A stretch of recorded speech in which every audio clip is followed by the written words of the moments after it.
In this video, we're going to continue exploring food waste, and remember that food waste free or zero food waste restaurant, it's something that really takes a long time to do. And again, as we saw, we need government support, we need a lot of things. So remember, in your journey, take small incremental steps in order to change and improve your business over time. But remember, we need more collaboration, we need better infrastructure, but you can today do your best and improve that to work towards your ideal with dealing with the reality of today.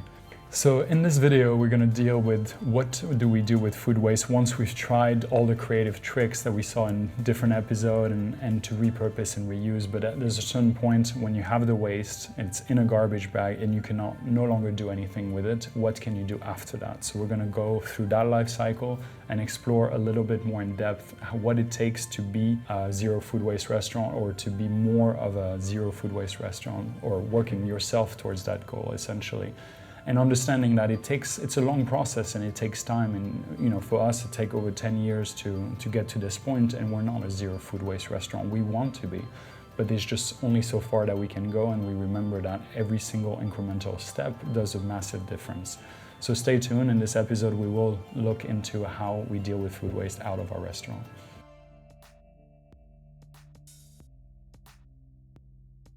The first step is tracking your waste, is to really understand where is that waste coming from. Is it coming from your kitchen waste? So how much food waste is created from your own operation, your team, and something you can first control. So that's one way you have to monitor and weigh how much food waste is created on your side, kitchen side. Another one that you have to monitor is your customer waste. So what kind of food and how much are they wasting? So you can monitor the portion size. Is there a lot of waste created? Why they're not taking it home? Was it a mistake on an order, or was it just that it was too filling and that we did not encourage that customer to take it away? So first is tracking and understanding, is to take data and to start tracking that data and be able to see, okay, based on different things that sold more or different variables, you're able to start interpreting and understanding your data, so you can start putting certain KPIs in order to reduce some food waste, but also being more aware of how much food waste is created and is it in correlation with your business. Because sometimes you might identify, big wastage that happened at a certain time, and that will be indicative of a certain situation. So it's another way to have information about your business in a way that is very tangible, very important, and that you can use that information. So first point is really tracking and monitoring, and then setting standards and seeing what you can do with that information. So when it comes to tracking at Treehouse, what we monitor is at the end of the day. So at the end of the day, we weigh both the kitchen bin and evaluate how much food waste is created from that, and the customer bin. And so those are both weighed on a large scale, so we can monitor the actual weight. And then we put it into our compost bin, ready for pickup by our third party. There's great softwares and better new technologies that are coming in. We're currently in discussion with this company that is using computer vision, and over time learns to recognize your ingredients and able to monitor your actual food waste. This works well for big corporations and so on. We're trying to see how we can implement such systems, but right now it's simply done by our team on a regular basis and reported in our closing reports at night.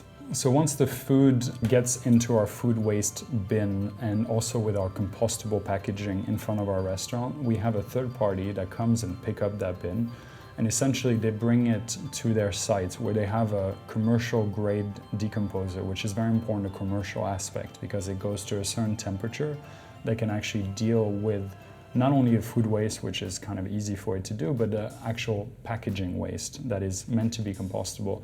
And the way to make it compost really fast is to actually shred it. So you shred it with the food waste, and it together can become essentially compost. So the compost, depending on the quality and how it's mixed with others, it can be used for different purposes. It can be used for organic farmers or farmers in Hong Kong, but also it can be used as a fish feed. So we know the current compost that we have is actually being used for both farming and also for fish feed. A very important process is the proper curation of our packaging and food waste in the right bin. So we have very clearly marked bin that have both recycling for clean paper, composting for all the eco-packaging and food waste, and then we have a landfill bin. Unfortunately, there's still non-recyclable or non-compostable items that we receive from customers that we still have some waste going to the normal process, so to speak. But it's very important, and we have dedicated staff to make sure to pay attention to what is happening to the bin. And also there's the very clearly marked sign saying that if you do not know how to filter the waste, even though we have images and we try to make it as clear as possible, but it can be confusing, and we understand that people don't always have time. So our team is there to guide you and even take the tray if needed to be able to properly filter through our bin. With that said, it's always difficult to track the 100% aspect of it, and we do find that, we even find stainless steel forks and spoon in our compostable packaging bin and so on.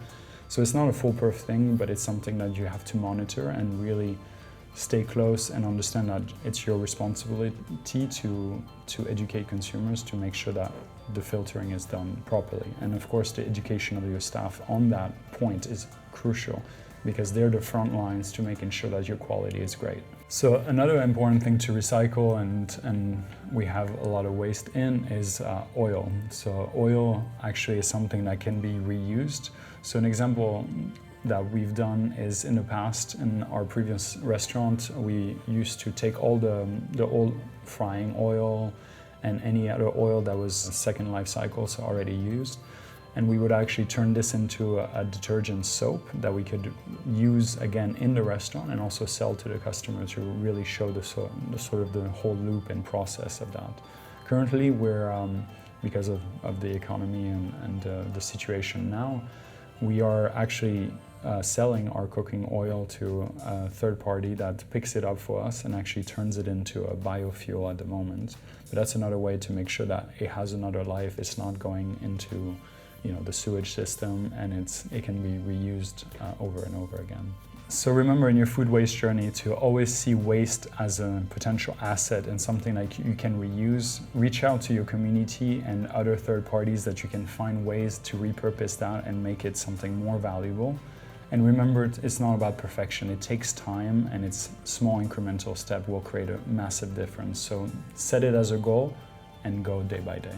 Today we saw that this is only a few ways that you can deal with food waste and repurpose it, but just essentially you just have to use your own creativity and see how you can use things that are specific to what you're cooking.